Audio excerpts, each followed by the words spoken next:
नमस्कार विद्यार्थी मित्रांनो, अमर क्लासेसमध्ये आपले स्वागत आहे। आज वर्ग 12वी वाणिज्य विषय वाणिज्य संघटन व्यवस्थापन यामधील प्रकरण 8 चा तिसरा लेक्चर आपण बनवतो। विद्यार्थी मित्रांनो, यापूर्वी आपण विपणन म्हणजे काय याची माहिती घेतली। नंतर आपण या विपणीच्या संज्ञा पाहिल्या होत्या। आपण विपणीचे एकूण जवळपास 6 संज्ञा पाहिल्या होत्या। आजच्या भागामध्ये आपण विपणीचे प्रकार अभ्यासणार आहोत। म्हणजे विद्यार्थी मित्रांनो, आपण शेवटच्या भागामध्ये आपण विपणी म्हणजे काय याची माहिती घेतली होती। तर विपणी म्हणजे अशी एखादी जागा की ज्या ठिकाणी वस्तू आणि सेवांची खरेदी विक्री केली जात असते, त्याला विपणी असे म्हणतात। आज आपण विपणीचे विद्यार्थी मित्रांनो प्रकार अभ्यासणार आहोत। म्हणजे एकंदरीत आपण विपणीचे 7 प्रकार अभ्यासणार आहोत आणि त्या 7ही प्रकाराचे काही सब प्रकार पडलेले आहेत। तर आपण पहिला प्रकार पाहणार आहोत, ते म्हणजे क्षेत्रानुसार वर्गीकरण। विपणीचे प्रकार त्यातला पहिला आहे क्षेत्रानुसार वर्गीकरण। या क्षेत्रानुसार वर्गीकरण जे आहे विद्यार्थी मित्रांनो, याचे 3 उपप्रकार आहेत। याच्यामधला पहिला आहे स्थानिक बाजार, दुसरा आहे राष्ट्रीय बाजार आणि तिसरा आहे आंतरराष्ट्रीय बाजार। तर याच्यामधला आपण पहिला अभ्यासणार आहोत, तो म्हणजे कोणता? स्थानिक बाजार। आता विद्यार्थी मित्रांनो बघा, स्थानिक बाजार म्हणजे काय? तर ज्यावेळी वस्तूची खरेदी आणि विक्री, म्हणजे ज्यावेळी वस्तूची खरेदी आणि विक्री आपल्या जवळपासच्या बाजारामध्ये जवळपासच्या एरियामध्ये केली जात असते, त्याला स्थानिक बाजार असे म्हणतात। म्हणजे विद्यार्थी मित्रांनो समजा उदाहरणामध्ये बघा, समजा हा एखादा देश आहे आणि या देशामध्ये समजा हे असे अनेक प्रकारे जिल्हे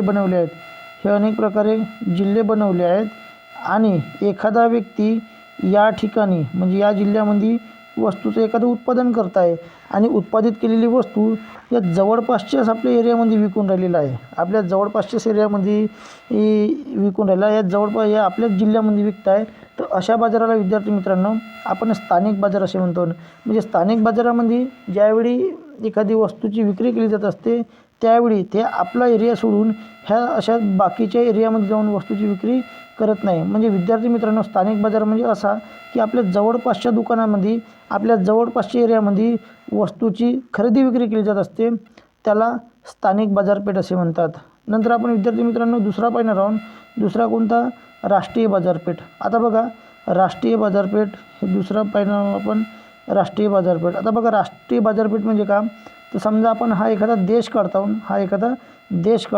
आणि या देशाची जी सीमारेषा आहे, या सीमारेषेच्या आत बघा, हा सीमारेषेचा जो आजचा भाग आहे, या आजच्या भागामध्ये या सीमारेषेच्या देशाच्या अंदरच्या भागामध्ये ज्यावेळी आपण वस्तू आणि सेवा विकत असतो, त्यावेळी त्या बाजाराला राष्ट्रीय बाजारपेठ असे म्हणतात। म्हणजे देशातल्या देशामध्ये ज्यावेळी वस्तूची आणि सेवाची खरेदी विक्री केली जात असते, त्यावेळी त्याला राष्ट्रीय बाजारपेठ असे म्हणतात। आणि विद्यार्थी मित्रांनो, आपण तिसरा प्रकार अभ्यासत आहोत, ते म्हणजे कोणता? आंतरराष्ट्रीय बाजारपेठ। आता बघा, आंतरराष्ट्रीय बाजारपेठ म्हणजे काय? तर ज्यावेळी वस्तूचं उत्पादन एका देशामध्ये केले जात असते, म्हणजे समजा आपण याला भारत देश नाव देऊ। कोणतं देश नाव देऊ? भारत देश। आणि भारताच्या साईडला समजा आता अनेक प्रकारचे देश आहेत, जसं आता रशिया आहे, अमेरिका आहे, जापान आहे, इकडं श्रीलंका आहे, इकडं म्यानमार आहे, बरोबर आहे। असे अनेक प्रकारचे आपण देश तयार केलेले आहे। म्हणजे एखादी वस्तू ज्यावेळी हे एका देशामध्ये उत्पादन होत आहे, म्हणजे समजा एखादी वस्तू भारतामध्ये उत्पादन झाली आणि भारतामध्ये उत्पादन झालेली वस्तू या अनेक देशामध्ये ज्यावेळी विकली जात असते, त्याला आंतरराष्ट्रीय बाजारपेठ असे म्हणतात। त्याला कोणती बाजारपेठ म्हणायची? आंतरराष्ट्रीय बाजारपेठ असे म्हणतात। विद्यार्थी मित्रांनो, या आंतरराष्ट्रीय बाजारपेठेमध्ये नेमकं काय केले जात असते? तर हे जे देशाची सीमा आहे, ह्या देशाची सीमा ओलांडून, हे बघा, ह्या देशाची सीमा ओलांडून दुसरीकडे आपण म्हणजे दुसऱ्या देशामध्ये जाऊन आपल्या वस्तू विकत असतो, तर याला आंतरराष्ट्रीय बाजारपेठ असे म्हणतात। म्हणजे बघा विद्यार्थी मित्रांनो, जे क्षेत्रानुसार वर्गीकरण आहे, याच्या 3 भागामध्ये आपण प्रकार पाहिले आहेत। नंतर आपण दुसरा विद्यार्थी मित्रांनो पाहणार आहोत, दुसरी म्हणजे कोणते आहे? तर दुसरीचं नाव आहे या ठिकाणी कालावधीनुसार वर्गीकरण. हे कालावधीनुसार जे वर्गीकरण आहे याचेसुद्धा आपण 3 भागामध्ये वर्गीकरण केलं आहे. त्याच्यामधला पहिला भाग आहे तो म्हणजे अत्यल्पकालीन बाजार. आता बघा विद्यार्थी मित्रांनो, हा अत्यल्पकालीन बाजार कशाला म्हणायचं, कायले अत्यल्पकालीन बाजार म्हणतात, तर एक असा बाजार म्हणजे आपण दैनंदिन जीवनामध्ये पाहत असतो की काही बाजार हे काही तासापुरते असतात, एक दिवसाकरिता भरले जात असतो. म्हणजे जे बाजार काही तासापुरते किंवा एक दिवसाकरिता जो बाजार भरतो त्याला अत्यल्पकालीन बाजार असे म्हणतात. बिलकुल म्हणजे कमी वेळासाठी जे बाजार भरवले जातात त्या बाजाराला आपण अत्यल्पकालीन बाजार असे म्हणतो. म्हणजे अत्यल्पकालीन बाजारामध्ये नेमकं कशाचा समावेश होत असतो, तर बघा जो भाजीपाला आहे, जे दुग्धजन्य पदार्थ आहे आणि ज्या नाशवंत वस्तू आहे यांची विक्री हे अत्यल्पकालीन बाजारपेठेमध्ये केली जात असते. का बरं विद्यार्थी मित्रांनो यांची अत्यल्प काळामध्ये किंवा अत्यल्पकालीन बाजारामध्ये विक्री केली जात असते, कारण भाजीपाला, दुग्धजन्य पदार्थ किंवा दूध या नाशवंत वस्तू आहेत, यांना आपण जास्त वेळ साठवून ठेवू शकत नाही. जर यांना आपण जास्त वेळ ठेवलं तर या वस्तू काय होत असतात, खराब होत असतात. आणि त्याच्यामुळं या खराब होणाऱ्या वस्तू आपण लवकरात लवकर विकणं अत्यंत गरजेचं आहे. तर बघा विद्यार्थी मित्रांनो, आपण पहिला बाजार पाहतो तो म्हणजे कोणता, अत्यल्पकालीन. कसा असतो, हा काही तासापुरता बाजार असतो किंवा एक दिवसाकरिता बाजार असतो, त्याला अत्यल्पकालीन बाजार असे म्हणतात. ठीक आहे. यामध्ये भाजीपाला, दुग्धजन्य पदार्थ, नाशवंत वस्तू यांची खरेदी विक्री केली जात असते. आपण दुसरा विद्यार्थी मित्रांनो या ठिकाणी बाजार पाहणार आहोत तो म्हणजे कोणता, अल्पकालीन बाजार. विद्यार्थी मित्रांनो, हा अल्पकालीन बाजार म्हणजे का, तर ज्या ठिकाणी नाशवंत किंवा कमी टिकाऊ, बघा तो टिकाऊ शब्द आहे, नाशवंत किंवा कमी टिकाऊ वस्तू या ठिकाणी विकल्या जात असतात. म्हणजे आठवडी बाजार असो, उत्सवकालीन बाजार असो, यात्रा असो, या ठिकाणी हा अल्पकालीन बाजार भरविला जात असतो. म्हणजे अत्यल्पकालीन बाजारापेक्षा थोड्या जास्त काळ टिकणाऱ्या वस्तू या अल्पकालीन बाजारामध्ये विकल्या जात असतो. आणि तिसरा बाजार विद्यार्थी मित्रांनो आहे तो म्हणजे कोणता, दीर्घकालीन बाजार. आता दीर्घकालीन बाजार म्हणजे का, तर ज्या वस्तू आपण दीर्घकाळापर्यंत टिकवू शकतो, म्हणजे अनेक दिवस जरी ठेवला तर अशा वस्तू या खराब होत नाही. आणि ज्या वस्तू नाशवंत नसणाऱ्या, म्हणजे ज्या वस्तू नाशवंत नाही, या नाशवंत नसणाऱ्या वस्तूचा बाजार म्हणजे दीर्घकालीन बाजार. विद्यार्थी मित्रांनो, हा भरपूर दिवस दीर्घकालीन बाजार चालत असतो. तर असे आपण या कालावधीनुसार बाजाराचे वर्गीकरण 3 भागामध्ये केले, अत्यल्पकालीन, अल्पकालीन आणि दीर्घकालीन. नंतर विद्यार्थी मित्रांनो, आपण तिसरा या ठिकाणी प्रकार पाहत आहोत. तिसरा प्रकार म्हणजे कोणता, तर हा तिसरा प्रकार आहे विद्यार्थी मित्रांनो, व्यवहाराच्या आकारानुसार वर्गीकरण. कशानुसार, व्यवहाराच्या आकारानुसार वर्गीकरण. याचे आपण 2 प्रकार पाहणार आहोत. त्याच्यामधला पहिला आहे घाऊक बाजारपेठ. आता बघा विद्यार्थी मित्रांनो, घाऊक बाजारपेठ म्हणजे का, तर घाऊक बाजारपेठ म्हणजे हा असा बाजारपेठ आहे की हा किरकोळ बाजाराच्या तुलनेमध्ये मोठ्या प्रमाणावर वस्तूची खरेदी विक्री करत असतो. म्हणजे जे काही किरकोळ व्यापारी आहेत, हे किरकोळ व्यापारी याच्यापेक्षा मोठ्या प्रमाणामध्ये म्हणजे ठोक स्वरूपामध्ये वस्तूची खरेदी विक्री हा घाऊक व्यापारी करत असतो. या घाऊक व्यापारी ज्या वस्तू विकत असतो त्याची जी किंमत आहे हे किरकोळ व्यापाऱ्यापेक्षा कमी असते. यामध्ये जे काही वस्तू विकत असतात किंवा माल विकत असतात, म्हणजे घाऊक बाजारपेठेमध्ये जे माल विकत असतात, वस्तू विकत असतात, त्यांना घाऊक व्यापारी असे म्हणतात. आणि घाऊक बाजारपेठेमध्ये विक्रेत्यांना घाऊक व्यापारी असे म्हणतात. विद्यार्थी मित्रांनो, या घाऊक बाजारपेठेमध्ये जे घाऊक व्यापारी आहेत हे व्यक्ती काय करत असतात, तर जे किरकोळ व्यापारी आहेत, कोणते व्यापारी आहेत, हे किरकोळ व्यापारी आहे. या किरकोळ व्यापाऱ्यांना वस्तू पोहोचविण्याचे किंवा वस्तू विकण्याचे काम हे घाऊक बाजारपेठेच्या माध्यमातून केले जात असते. नंतर विद्यार्थी मित्रांनो, आपण दुसरं पाहणार आहोत तो म्हणजे कोणता, तर किरकोळ बाजारपेठ. आता किरकोळ बाजारपेठ म्हणजे का, तर जे म्हणजे बाजाराच्या प्रकारामधला हा सर्वात शेवटचा प्रकार आहे. विद्यार्थी मित्रांनो, किरकोळ व्यापारी हा असा बाजार आहे, बघा किरकोळ बाजार हा असा बाजार आहे की ज्या ठिकाणी किरकोळ व्यापारी प्रत्यक्षपणे मालाची विक्री उपभोक्ता यांना लहान प्रमाणामध्ये करत असतो. म्हणजे जे वस्तूचा उपभोग घेणारे व्यक्ती आहेत, जे ग्राहक वर्ग आहेत, यांना मालाची प्रत्यक्षपणे जर विक्री कोण करत असेल तर तो विद्यार्थी मित्रांनो किरकोळ व्यापारी करत असते. हे जे किरकोळ व्यापारी आहे, हे किरकोळ व्यापारी या घाऊक व्यापाऱ्याकडून, कोणत्या व्यापाऱ्याकडून, घाऊक व्यापाऱ्याकडून माल घेत असतात आणि ग्राहकांना वस्तू पोचवत असतात. म्हणजे जे किरकोळ व्यापारी आहेत, कोणते व्यापारी? जे किरकोळ व्यापारी आहे, हे किरकोळ व्यापारी, घाऊक व्यापारी आणि ग्राहक याच्यामधले मध्यस्थाची भूमिका बजावत असतात. विद्यार्थी मित्रांनो, जे किरकोळ बाजारामध्ये जे व्यक्ती आपल्या वस्तू विकत असतात, किरकोळ बाजारपेठेमध्ये वस्तू जे विकत असतात त्यांना किरकोळ व्यापारी असे म्हणतात. आणि उपभोक्त्यांना वस्तू विक्री करणे या संदर्भात हे किरकोळ व्यापारी आपली महत्त्वाची भूमिका बजावत असतात. नंतर आपण चौथा वर्गीकरण पाहणार आहोत विद्यार्थी मित्रांनो. चौथं वर्गीकरण म्हणजे कोणतं? तर ते आहे महत्त्वानुसार वर्गीकरण.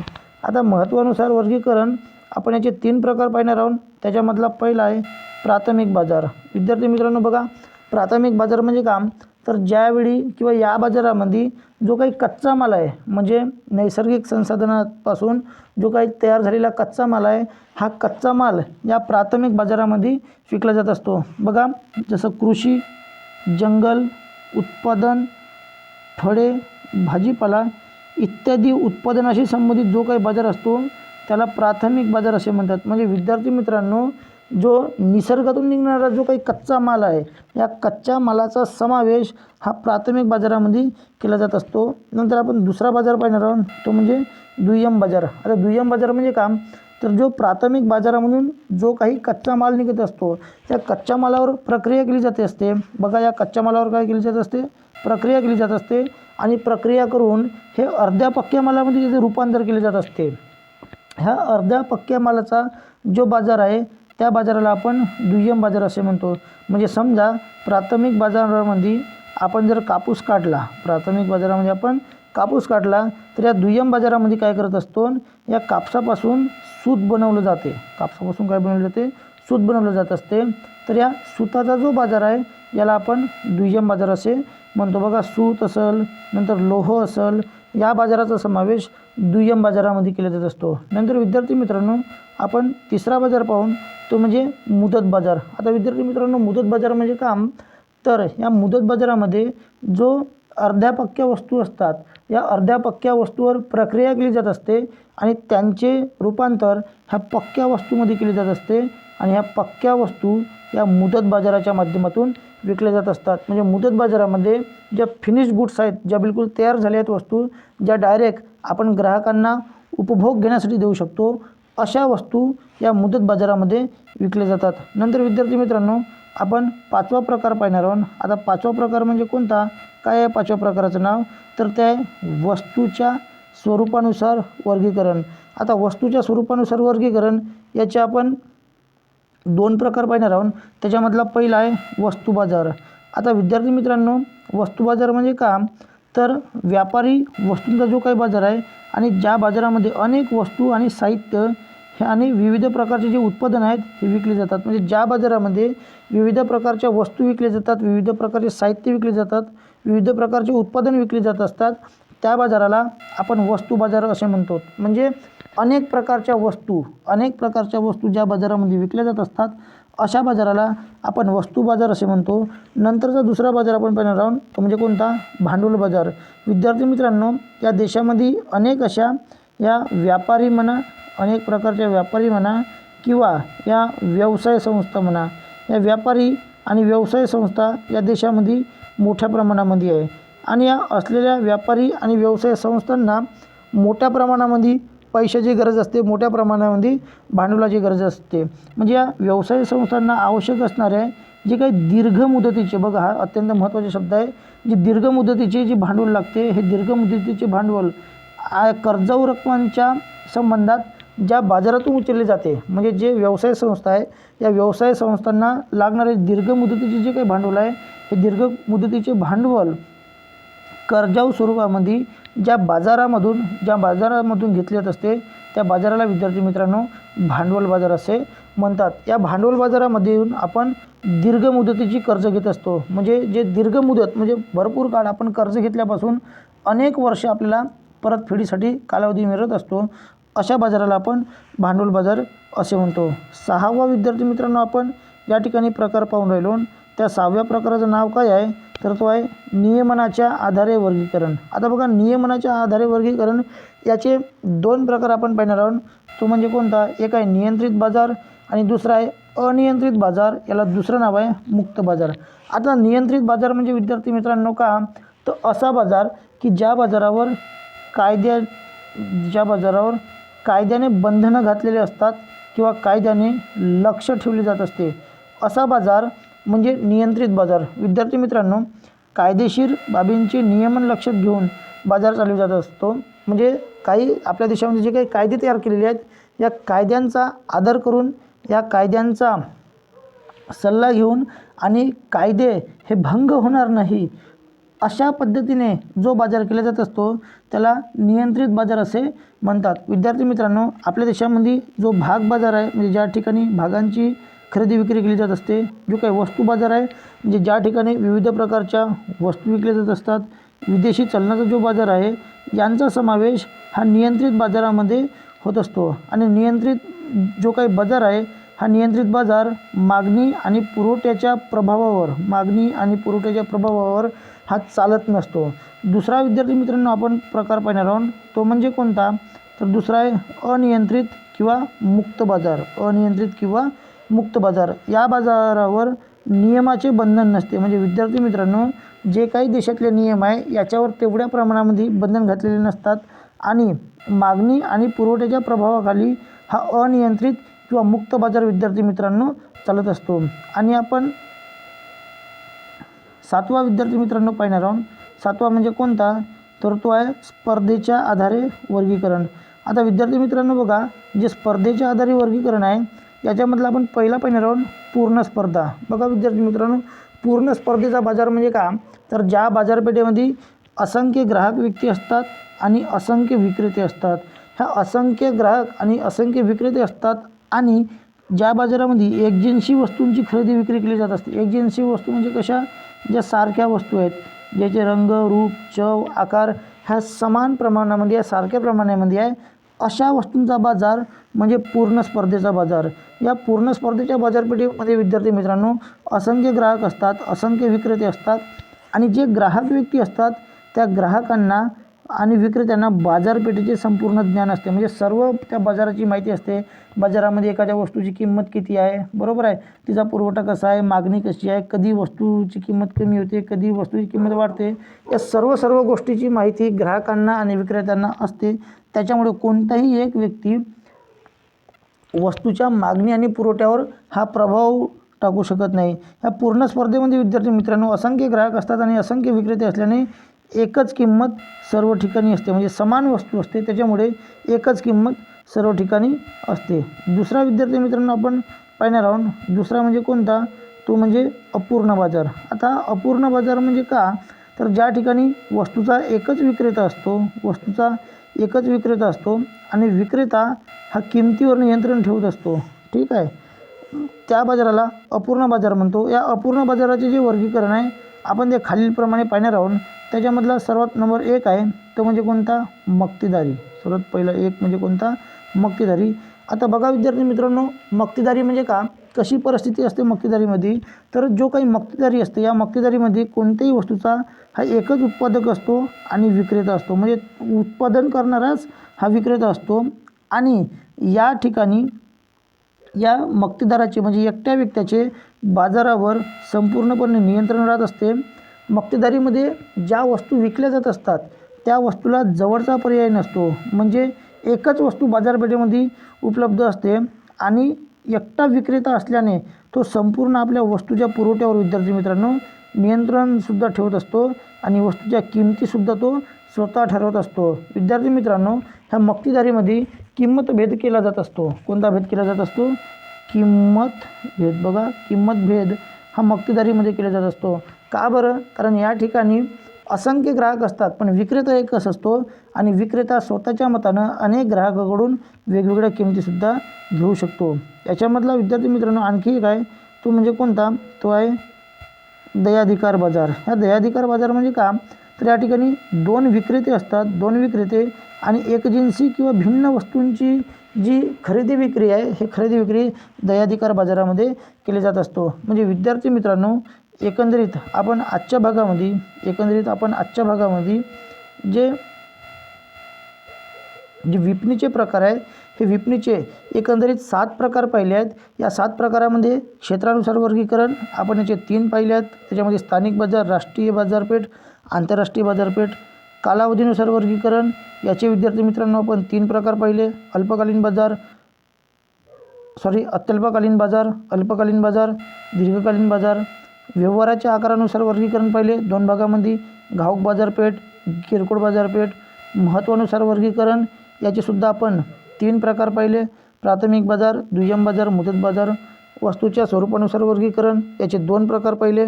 वस्तू बाजार, भांडवल बाजार. नियमनाच्या आधारे वर्गीकरण याचे आपण 2 प्रकार पाहिले. नियंत्रित बाजार, अनियंत्रित किंवा मुक्त बाजार.